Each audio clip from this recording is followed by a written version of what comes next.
نحمده ونستعينه ونستغفره ونؤمن به ونتوكل عليه ونعوذ بالله من شرور أنفسنا ومن سيئات أعمالنا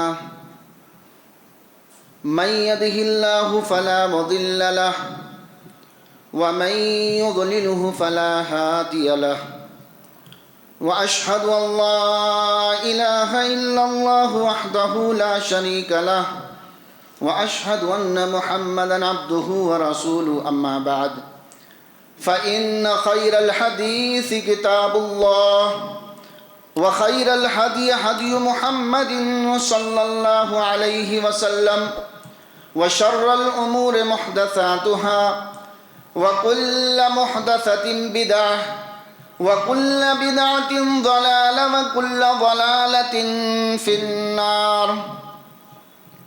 أعوذ بالله السميع العليم من الشيطان الرجيم. بسم الله الرحمن الرحيم. فلا وربك لا يؤمنون حتى يحكموك فيما شجر بينهم ثم لا يجدوا في أنفسهم حرجا مما قضيت ويسلموا تسليما. وقال تعالى في موضع آخر: ومن يطع الله ورسوله فأولئك مع الذين أنعم الله عليهم من النبيين والصديقين والشهداء والصالحين وحسن أولئك رفيقا. وقال النبي صلى الله عليه وسلم في الحديث الصحيح: كل أمتي يدخلون الجنة إلا من أبى. قيل ومن أبى يا رسول الله؟ قال من أطاعني دخل الجنة ومن عصاني فقد أبى. رواه البخاري. رب اشرح لي صدري ويسر لي أمري واحلل عقدة من لساني يفقهوا قولي. رب زدني علما. اللهم رب زدني علما. معزز حاضرین جمعہ، اسلامی بھائیوں، دوستوں، بزرگوں اور پردہ نشین ماؤں اور بہنوں، تمام قسم کی تعریفات، حمد، کبریائی اور بڑائی اللہ وحدہ لا شریک کے لیے لائق و سزاوار ہے، جو ساری کائنات کا خالق و مالک ہے۔ اس کے بعد درود و سلام نازل ہو اللہ کے اس آخری پیغمبر، رحمت للعالمین، شفیع المذنبین، خاتم النبیین، امام الاولین والآخرین، تاجدار بطحہ، خطیب صفا، وارد غار حرا، جگر گوشہ آمنہ، محبوب عائشہ، جناب محمد رسول اللہ صلی اللہ علیہ وسلم پر، جو ساری دنیا کے لیے ہدایت کا سامان بن کر آئے۔ اسلامی بھائیوں، کتاب اللہ اور سنت رسول اللہ ہمارے مقاصد ہیں۔ توحید الہی پر استقامت، سنت رسول کی پیروی، انابت اللہ۔ قرآن کریم میں بے شمار جگہ یہ بات کہی گئی ہے کہ تم اللہ کی اطاعت کرو اور اس کے رسول کی اطاعت کرو۔ ایک جگہ کہا اطیعوا اللہ واطیعوا الرسول لعلکم ترحمون، اللہ اور اس کے رسول کی اطاعت کرو تاکہ تم پر رحم کیا جائے۔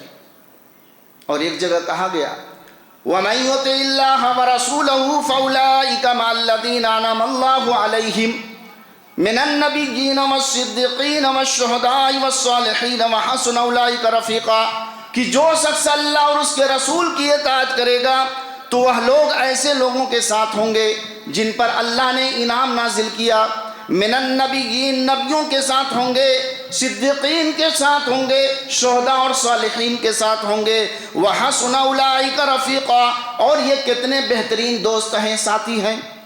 اللہ تبارک و تعالیٰ جو ساری کائنات کا خالق و مالک ہے، اس نے حکم دیا کہ اسی اللہ کی اطاعت کرو اور اس کے ساتھ ساتھ اس کے بھیجے ہوئے رسول جناب محمد رسول اللہ صلی اللہ علیہ وسلم کی اطاعت کو فرض اور لازم سمجھو۔ ارشاد ہے یا ایھا الذین آمنوا اتقوا اللہ وقولوا قولا سدیدا یصلح لکم اعمالکم ویغفر لکم ذنوبکم ومن یطع اللہ ورسولہ فقد فاز فوزا عظیما۔ اے ایمان والوں، درست بات کہو، راستے کی بات کرو، سچ بات بولو، فائدہ کیا ہوگا؟ یصلح لکم اعمالکم، تمہارے اعمال درست ہو جائیں گے۔ فلاں کاروبار بند ہو گیا تھا وہ بھی چلنے لگا، فلاں دکان بند ہو گئی تھی وہ بھی چلنے لگی۔ یصلح لکم اعمالکم ویغفر لکم ذنوبکم، اور اللہ تمہاری گناہوں کو بھی معاف فرمائے گا۔ تو جو اللہ اور اس کے رسول کی اطاعت کرے گا وہ بہت بڑی کامیابی کو پہنچے گا۔ یہاں بھی فوز و کامیابی کا دار و مدار اللہ اور اس کے رسول کی اطاعت پر ہے، اور یہ اطاعت اللہ اور اس کے رسول کے ماتحت زندگی گزارنے سے ادا ہوگی۔ جو شخص اللہ اور اس کے رسول کی نافرمانی کرے گا، اس کی کتاب کی عظمت کو اپنے سر آنکھوں پہ نہیں رکھے گا، وہ نافرمانوں میں شمار ہو کر جہنم میں داخل ہوگا۔ ارشاد ہے وَمَن يَعْصِ اللَّهَ وَرَسُولَهُ وَيَتَعَدَّ حُدُودَهُ يُدْخِلْهُ نَارًا خَالِدًا فِيهَا وَلَهُ عَذَابٌ مُهِينٌ، کہ جو شخص اللہ اور اس کے رسول کی نافرمانی کرے گا اور اس کی کتاب کی عظمت کو اپنے سر آنکھوں پہ نہیں رکھے گا، اس کے لیے رسوا کن عذاب ہے۔ رسول صلی اللہ علیہ وسلم کے فرمان کے آگے سر تسلیم خم کر دینا چاہیے، ان کے حکم کے آگے چوں چرا نہیں کرنا چاہیے۔ ایک یہودی اور ایک منافق کا جھگڑا ہوا تلوار پہ، یہودی جانتا تھا کہ فیصلہ صحیح کریں گے، نبی کریم صلی اللہ علیہ وسلم حالات معلوم کر کے تلوار یہودی کو دے دی، جہاں تیری ہے۔ منافق کو بڑی تکلیف ہوئی، اب مزاج شناخت لوگ تھے، حضرت عمر رضی اللہ تعالیٰ عنہ کے پاس پہنچے، کہا تمہارے نبی نے فیصلہ کیا ہے لیکن میرا دل مطمئن نہیں۔ حضرت عمر رضی اللہ تعالیٰ عنہ اندر گئے، تلوار لا کر منافق کی گردن مار دی اور فرمایا ھذا قضاء من لم یرض بقضاء رسول اللہ، یہ اس شخص کا فیصلہ ہے جو میرے نبی کے فیصلے کو نہیں مانتا۔ منافق نے ایک فیصلہ نہیں مانا، ایک فیصلہ ماننے سے انکار کیا۔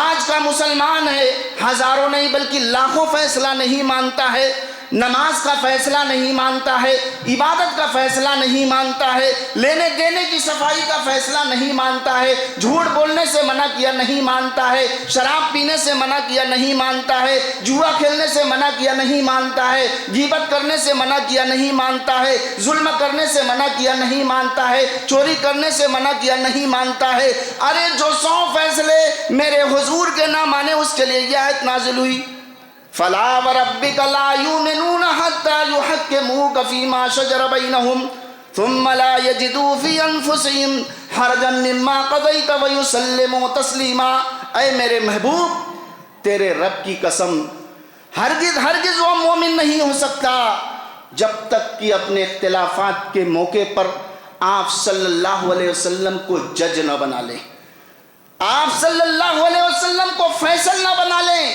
اور جو آپ فیصلہ کر دیں دل میں کسی طرح کی تنگی محسوس نہ کریں۔ ہوتے ہوئے مصطفیٰ کے گفتار، ہوتے ہوئے مصطفیٰ کے گفتار، مت دیکھ کسی کا قول و کردار، اصل کے ہوتے ہوئے نقل کیا ہے یا وہم و خطا کا دخل کیا ہے۔ حدیث کیا ہے؟ قول مصطفیٰ ہے، حدیث کیا ہے؟ قول مصطفیٰ ہے، دردان درجہ مصطفیٰ ہے۔ اصل دین تو یہ ہے کہ اللہ کی کتاب قرآن مجید کو سب سے بلند مانا جائے، اس کے بعد حدیث مصطفیٰ کو اپنے جیو جان سے لگایا جائے۔ کبھی حدیث شریف کو پڑھ کر اپنی خواہش کو پورا کرے، کبھی صحیح بخاری مسلم کو پڑھنے سے اپنی جان کو قربان کرے۔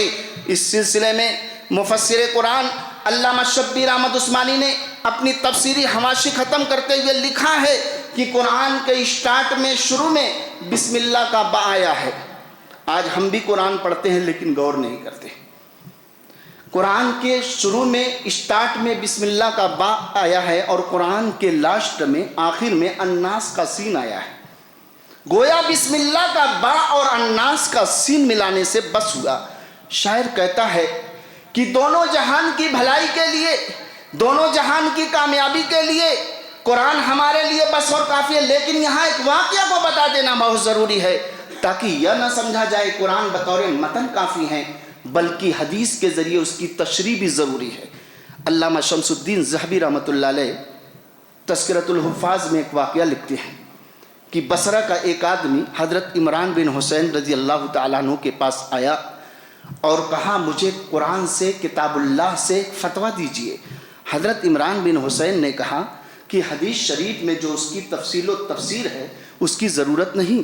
انہوں نے کہا میں اللہ کی کتاب کافی ہے۔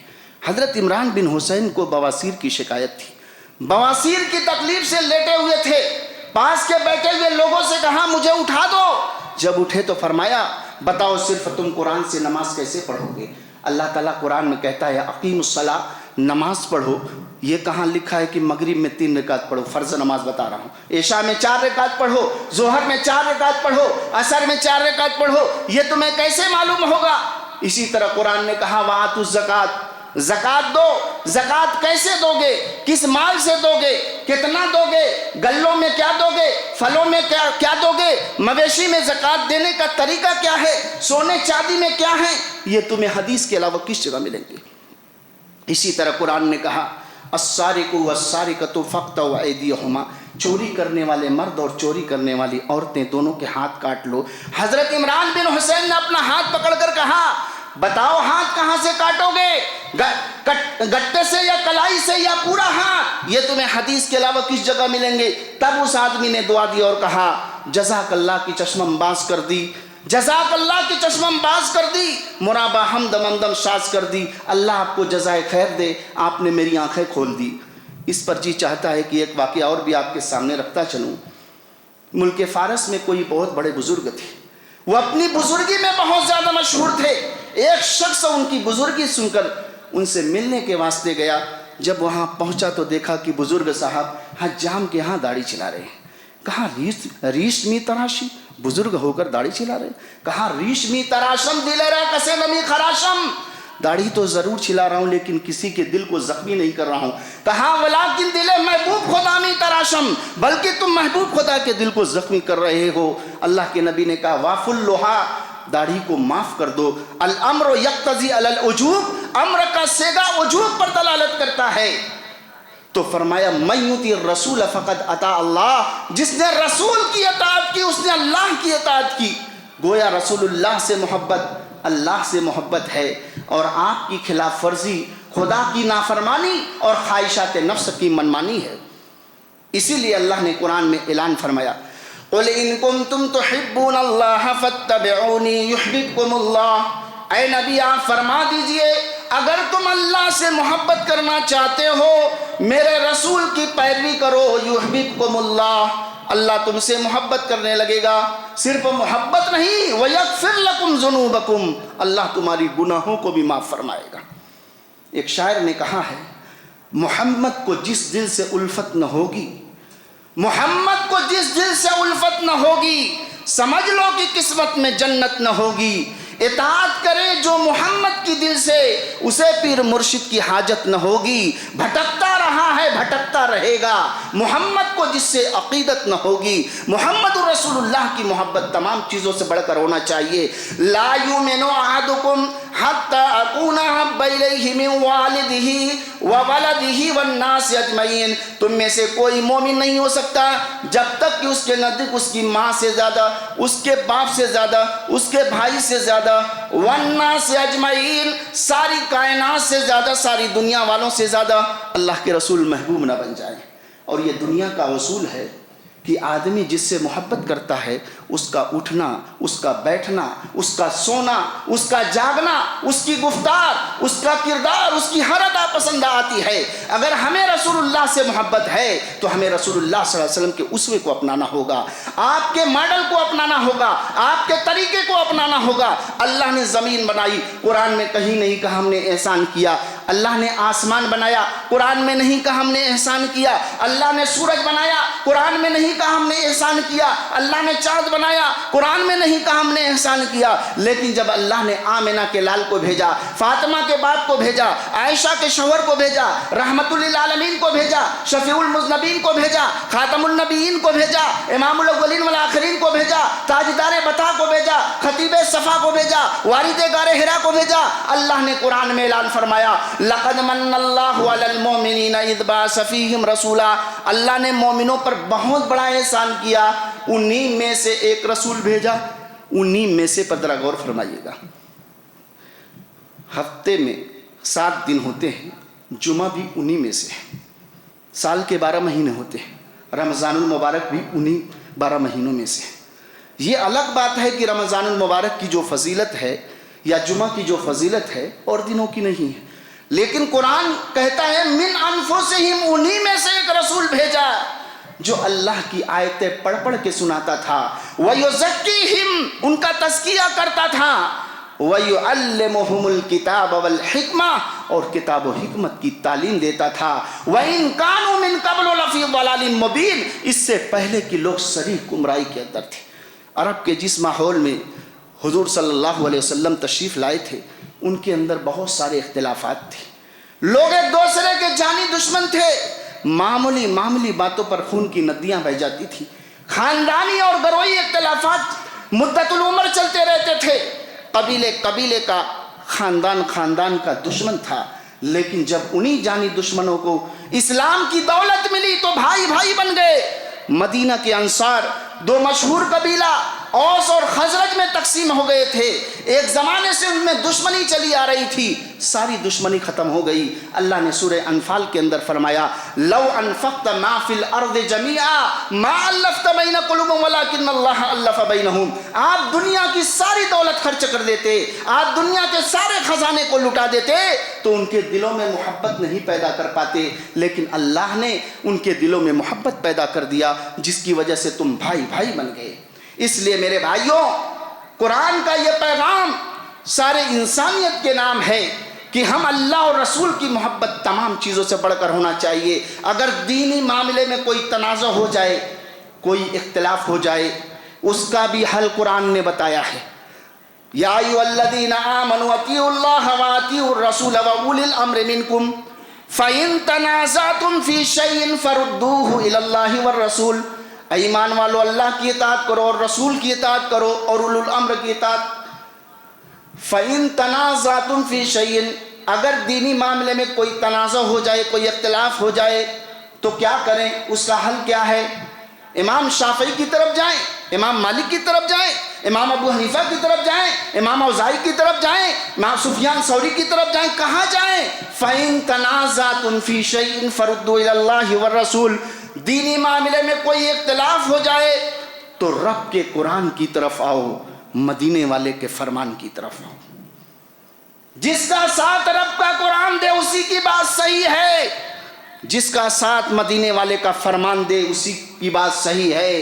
اور فَإِن تَنَازَعْتُمْ فِي شَيْءٍ یہ نقرہ ہے، یعنی اصول کے اندر یا فروع کے اندر بھی کوئی اختلاف ہو جائے، اور جب انسان یہ دو چیزوں کو چھوڑ کر تیسری کی طرف جاتا ہے تو اختلاف اور بڑھتے ہیں، تنازع اور بڑھتے ہیں۔ جب وہ رب العالمین کے کلام کی طرف آتا ہے، مدینے والے کے فرمان کی طرف آ کر فیصلہ کرتا ہے، سارے اختلافات ختم ہو جاتے ہیں، سارے تنازعات ختم ہو جاتے ہیں، سارے جھگڑے ختم ہو جاتے ہیں۔ اس لیے میرے بھائیوں، ہماری دعوت کا خلاصہ یہ ہے کہ ہم لوگوں کو رب کے قرآن کی طرف بلاتے ہیں، ہم مدینے والے کے فرمان کی طرف بلاتے ہیں، ہم امام الانبیاء کی طرف بلاتے ہیں جو ساری دنیا کے لیے رحمت بن کر آئے تھے۔ اور ہماری دعوت کا خلاصہ یہ ہے کہ لوگوں رب کے قرآن کی طرف آؤ، محمد رسول اللہ کے فرمان کی طرف آؤ۔ یہی سلف صالحین کا طریقہ تھا، صحابہ کرام کا طریقہ تھا، تابعین کا طریقہ تھا، سلف امت کا طریقہ تھا، لیکن امت نے ان طریقوں کو چھوڑ کر ایسے طریقے ایجاد کر لیے جو انسان کا وضع کیا ہوا ہے۔ اس لیے لا تبدیل لکلمات اللہ، اللہ کے کلمات میں کوئی چینجنگ نہیں ہوتی، اللہ کا قانون اٹل ہے اور یہ قیامت تک کے لیے ہے، اس کے ایک نقطے کے اندر کوئی بھی چینجنگ نہیں ہو سکتی۔ انا نحن نزلنا الذکر وانا لہ لحافظون، اللہ نے قرآن میں فرمایا ہم ہی نے قرآن کو اتارا ہے اور ہم ہی اس کی حفاظت کریں گے۔ قرآن کو نازل ہوئے 1400 سال کا زمانہ گزر گیا، لیکن ایک نقطے کے اندر کوئی کمی نہیں آئی۔ یہ قرآن کا اعجاز ہے، یہ قرآن کا سب سے بڑا اعجاز ہے، اور لوگوں نے اس کی حقانیت کا اعتراف کیا ہے۔ بہت سارے لوگوں نے قرآن کریم کو منزل من اللہ مان کر اور اسلام کی طرف مائل ہو چکے ہیں، اور قرآن کا مطالعہ جن لوگوں نے کیا ہے، احادیث نبوی کا مطالعہ کیا ہے، وہی لوگ صراط مستقیم کی طرف آتے ہیں، سیدھے راستے کی طرف آتے ہیں۔ آپ ہر نماز کے اندر یہ دعا کرتے ہیں، اہدنا الصراط المستقیم، اے اللہ تو مجھے سیدھا راستہ دکھا دے۔ کون سا راستہ؟ نبیوں کا راستہ، صدیقین کا راستہ، شہداء کا راستہ، صالحین کا راستہ، وحسن اولئک رفیقا۔ اور یہ کتنے بہترین ساتھی ہیں، کتنے بہترین دوست ہیں۔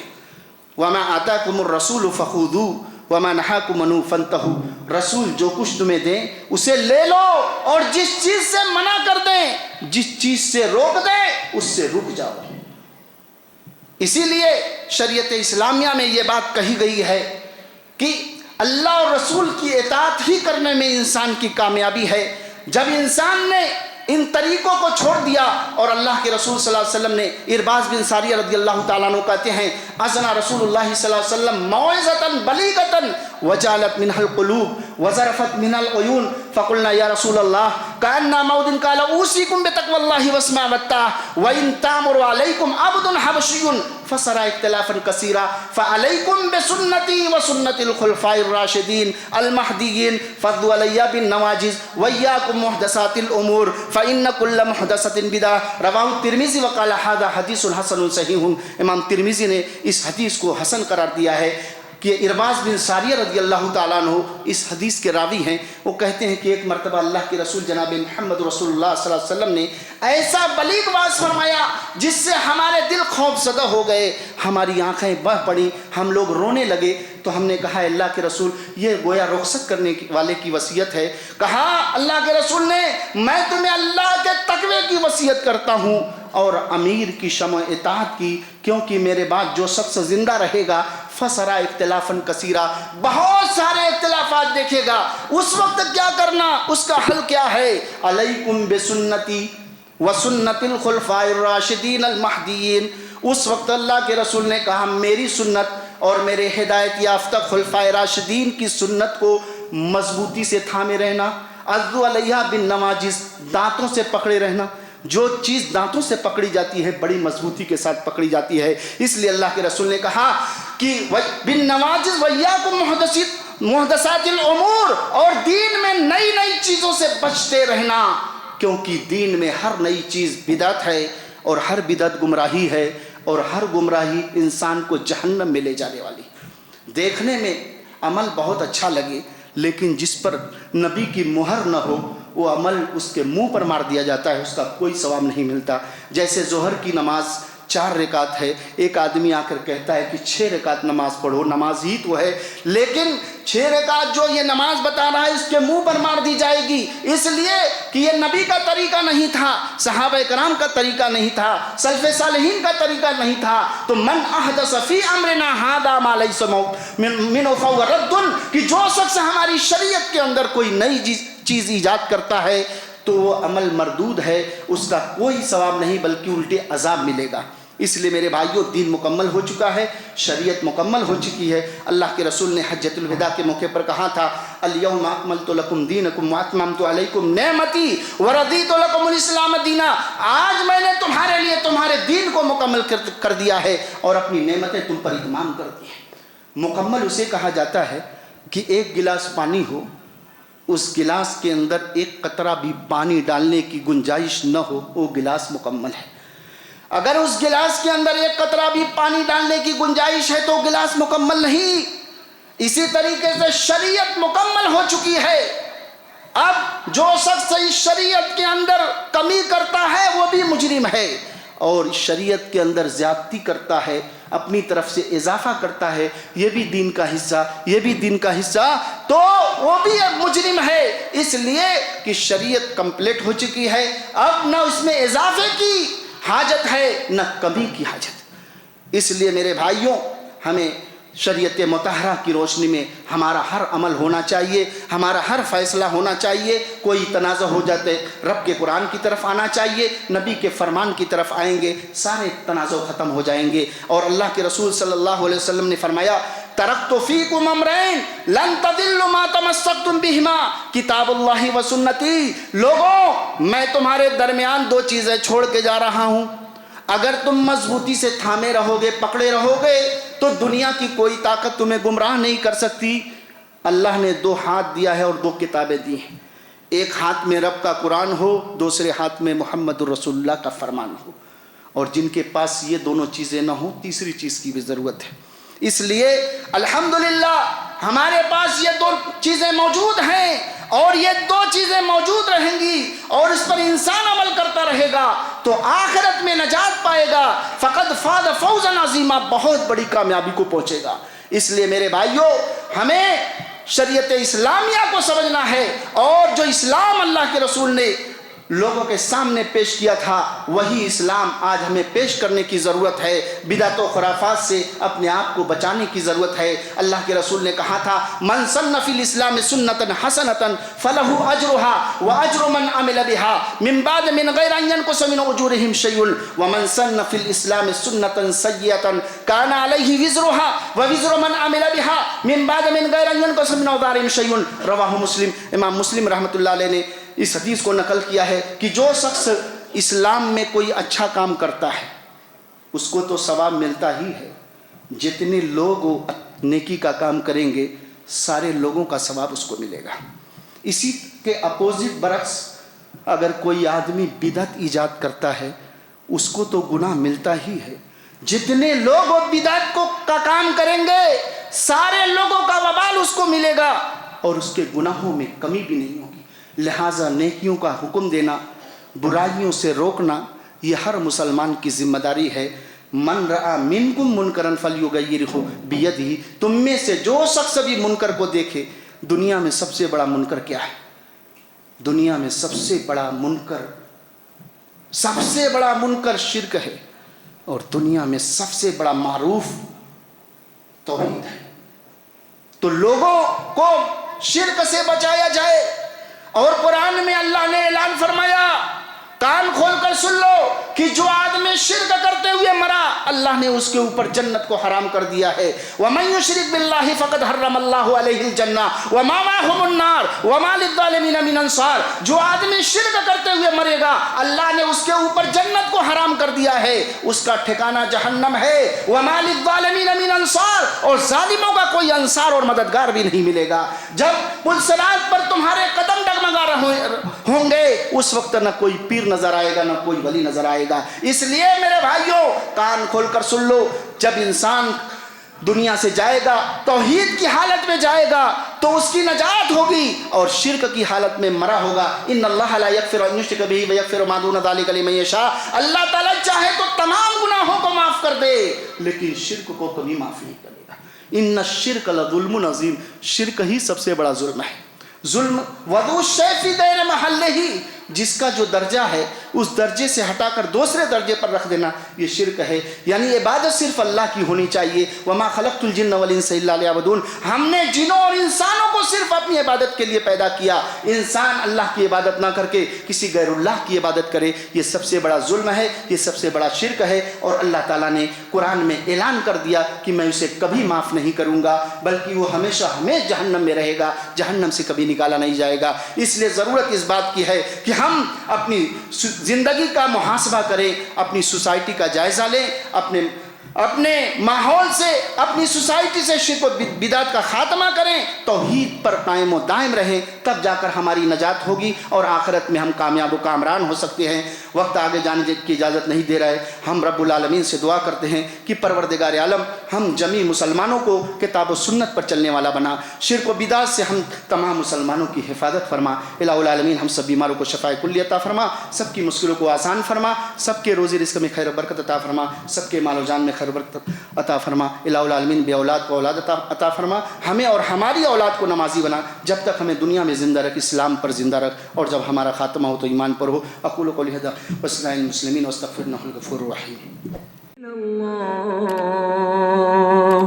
إن الله بصير